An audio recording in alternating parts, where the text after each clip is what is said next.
شروع اللہ کا نام لے کر جو بڑا مہربان نہایت رحم والا ہے۔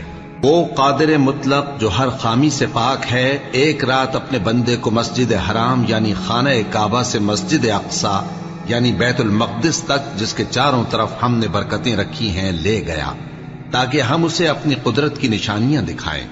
بے شک وہ سننے والا ہے، دیکھنے والا ہے۔ اور ہم نے موسیٰ کو کتاب عنایت کی تھی اور اس کو بنی اسرائیل کے لیے رہنما مقرر کیا تھا کہ میرے سوا کسی کو کارساز نہ ٹھہرانا۔ اے ان لوگوں کی اولاد جن کو ہم نے نوح کے ساتھ کشتی میں سوار کیا تھا، بے شک نوح ہمارے شکر گزار بندے تھے۔ اور ہم نے کتاب میں بنی اسرائیل سے کہہ دیا تھا کہ تم زمین میں 2 دفعہ فساد مچاؤ گے اور بڑی سرکشی کرو گے۔ پس جب پہلے وعدے کا وقت آیا تو ہم نے اپنے سخت لڑائی لڑنے والے بندے تم پر مسلط کر دیے، اور وہ شہروں کے اندر پھیل گئے، اور وہ وعدہ پورا ہو کر رہا۔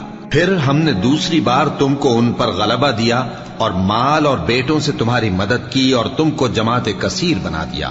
اگر تم نیکوکاری کرو گے تو اپنی جانوں کے لیے کرو گے، اور اگر اعمال بد کرو گے تو ان کا وبال بھی تمہاری ہی جانوں پر ہوگا۔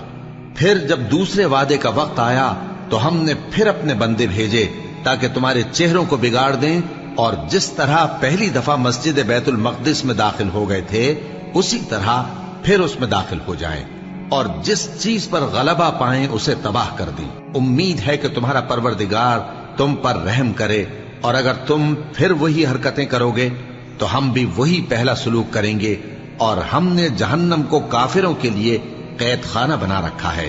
یہ قرآن وہ رستہ دکھاتا ہے جو سب سے سیدھا ہے، اور مومنوں کو جو نیک عمل کرتے ہیں بشارت دیتا ہے کہ ان کے لیے اجر عظیم ہے، اور یہ بھی بتاتا ہے کہ جو آخرت پر ایمان نہیں رکھتے ان کے لیے ہم نے دکھ دینے والا عذاب تیار کر رکھا ہے۔ اور انسان جس طرح جلدی سے بھلائی مانگتا ہے اسی طرح برائی مانگتا ہے، اور انسان بڑا جلد باز ہے۔ اور ہم نے دن اور رات کو 2 نشانیاں بنایا ہے، سو رات کی نشانی کو تاریک بنایا اور دن کی نشانی کو روشن، تاکہ تم اپنے پروردگار کا فضل یعنی روزی تلاش کرو اور برسوں کا شمار اور حساب جانو۔ اور ہم نے ہر چیز کی بخوبی تفصیل کر دی ہے، اور ہم نے ہر انسان کے اعمال نامے کو بصورت کتاب اس کے گلے میں لٹکا دیا ہے، اور قیامت کے روز وہ کتاب اسے نکال دکھائیں گے جسے وہ کھلا ہوا دیکھے گا۔ کہا جائے گا کہ اپنی کتاب پڑھ لے، تو آج اپنا آپ ہی حساب کرنے والا کافی ہے۔ جو شخص ہدایت اختیار کرتا ہے تو اپنے لیے اختیار کرتا ہے، اور جو گمراہ ہوتا ہے تو گمراہی کا ضرر بھی اسی کو ہوگا۔ اور کوئی شخص کسی دوسرے کا بوجھ نہیں اٹھائے گا، اور جب تک ہم پیغمبر نہ بھیج لیں عذاب نہیں دیا کرتے۔ اور جب ہمارا ارادہ کسی بستی کے ہلاک کرنے کا ہوا تو وہاں کے آسودہ لوگوں کو فواحش پر مامور کر دیا، تو وہ نافرمانیاں کرتے رہے۔ پھر اس پر عذاب کا حکم ثابت ہو گیا اور ہم نے اسے ہلاک کر ڈالا۔